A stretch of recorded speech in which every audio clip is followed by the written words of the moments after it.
wrong on other angles, but he didn't. And now we're 8 days away from Biden having a default. I don't want that to happen.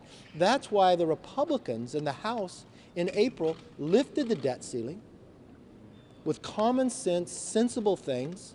They're pulling the COVID money back, work requirements, they let people go back to work, help our supply chain, make us less dependent on China, and more importantly, people working, then they're paying into Social Security and Medicare, making those two entities stronger. And then making us stronger in our energy field where we're cutting the red tape, where we could build things in America again, putting people back to work. That's reasonable, that's rational. But it sits in the Senate. But if the president waits too long, he can always take that up. You said yes. finish the negotiations. Has there been appreciable progress over the last Look, 24 hours? there's differences. We know where it's at. You have to spend less than you spent last year. That's not that difficult to do. But in Washington, somehow, that is a problem. They have increased spending with the Democrats in the majority on discretionary spending by more than 33%. No household's been able to afford to do that. We can find waste, we can eliminate that. The president eliminated a lot of places that we can't talk about, so I got a short area to do it, but we found a reasonable way to do it. So it's not that, look, I think we can make progress today. I'm hoping that we can make progress. Mr. Speaker, what do you say to those who believe you can't get to yes because so many members of your conference won't accept anything less than the bill you've already passed? They're wrong. You know, you underestimated me the whole time. The one thing you should learn from me, I will never give up for the American people. Those are the people I'm looking at. Can we get to yes? Yes. We passed the bill. With no Democrats. You need a bipartisan bill now. So you get to yes on a deal that will take Democrats. Thank you, because you just identified the problem. No Democrats. So every Democrat voted against raising the debt ceiling. Nothing has happened in the Senate. I'm not a senator. I don't control the Senate. Why didn't they pass something? The president, he didn't talk to us for 97 days. So don't blame me for reaching out to the Democrats, for begging the president to meet with me, or trying to find it. And don't blame us, Republicans, when we put a reasonable bill together that we actually took Democrats' ideas. So when we put spending for government and increase it 1% each year to cap it, so the slow of growth of government, so the economy can catch up, that was a Democrat idea. When we put work requirements in to help people get a job, that's something Senator Biden voted for and President Clinton signed into law. That was a Democrat-supported idea too. So it's not my fault that the Democrats today have become so extreme, so far to the socialist wing, that they are now opposed to work requirements, that they are now opposed to saving $1 less than you spent the year before. That to me really seemed that the problem are the Democrats. Mr. Speaker, but the White House says they're trying to meet you halfway. So, I mean, at this stage of the game, since you are at loggerheads, what is the off-ramp here? Look, the off-ramp here is to solve the problem, to spend less than we spent last year. That's not that difficult. They still want to spend more. You cannot do that. No household would do that. Look, I explained this before. Well, they don't have a plan. They never passed anything. So, and you can't spend more money the next year than you spent this year. Look, I've explained this before. A debt ceiling, so the American people understand, is having a credit card. You raised and you hit the limit. So year after year, you just kept raising the limit. So you're paying more interest. So now in America, 17 cents out of every dollar comes in just goes to interest. But now you owe so much on your credit card. You have to pay it. But you owe more than you make in the entire year. So now for America, we owe more on our debt than our whole economy is worth, 20% more. So should you just raise the debt limit, or should you literally think, let's eliminate some waste? If we had spent money, billions of dollars for a pandemic, that money has sat there for 2 years, pull it back. If we can have a provision to help people find jobs, let's do that. If we can find a way that cut red tape to let people go back and build things in America and make us energy independent and not beholden to China, let's do that.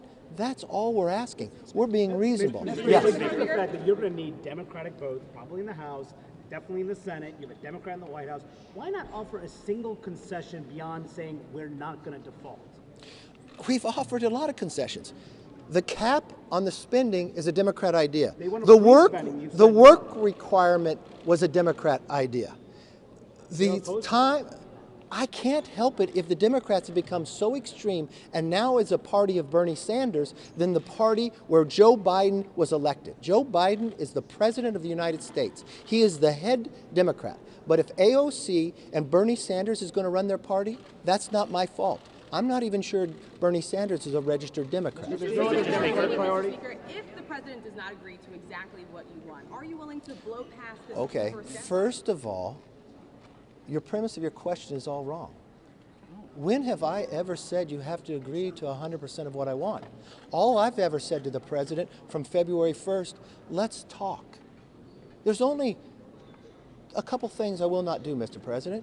I will not raise taxes. Why? Because we are bringing more revenue in, even to the GDP, not just to the 50-year average, but the history of America. Only 2 other times have we brought in 20% of the GDP, 1944 and 2000. I will not put a clean debt ceiling on the floor. Why? Because we've spent more than we've ever spent before and we have the highest debt than we ever had before. I just don't think that's right. But no, let me finish the question. And then I said to the president, but everything else is on the table. For 97 days, he wouldn't talk to me. So we passed the bill. We're not getting everything in our bill. I'm negotiating with the president. We passed a bill that raised the debt ceiling. If I did what you're saying, we wouldn't be talking. But I sit and I'm sitting and sending our negotiation team down with theirs, their team is highly respected on both sides of the aisle. They know this House and Senate well, and I know together. And maybe you discounted me too. I didn't win Speaker on the first vote. It took 15 rounds. And you know what? I think we're stronger for it.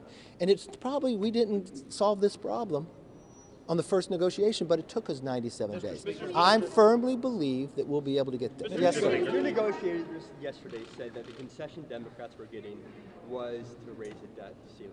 So within the room there, what concession are you willing to give in order to save the economy?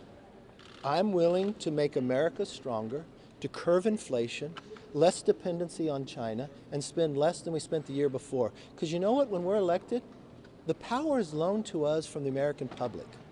Who's representing them? It's not my responsibility to represent the socialist wing of the Democratic Party.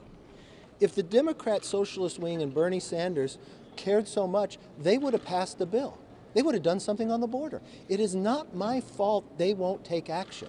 It is not my fault that the president would not meet with me for 97 days. I'm sorry, but the moment he was willing to meet with me, I've been there each and every day. And I firmly believe we will get and solve this problem. I never give up.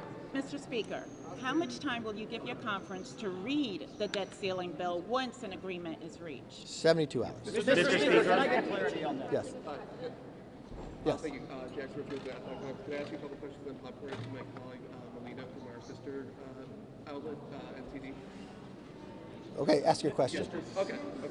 So, are you afraid that voters will blame Republicans for this crisis and any possible default? And what gives you hope that a deal can still be reached? Well, first of all, I don't think there'll be a default, and I don't see how you would blame Republicans. If there's any blame Republicans have, we're the only ones who acted.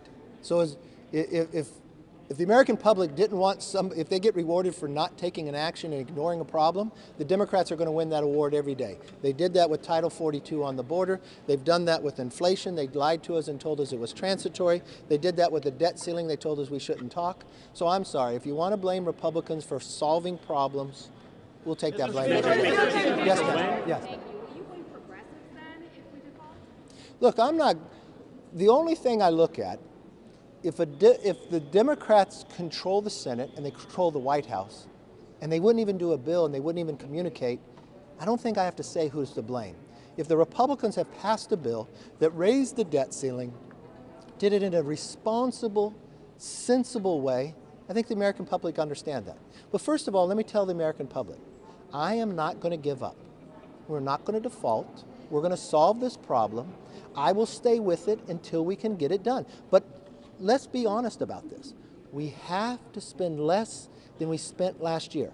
It is not my fault that the Democrats cannot give up on their spending.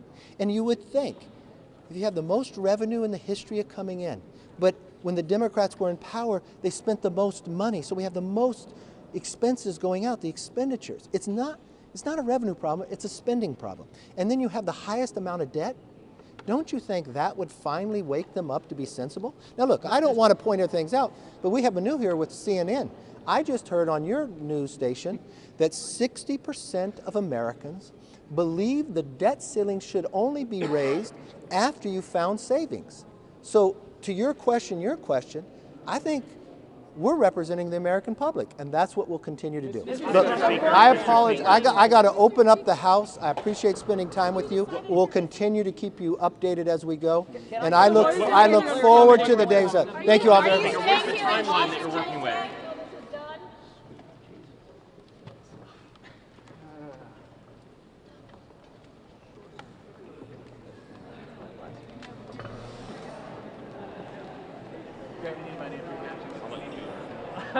No, I took a picture of you guys, yeah.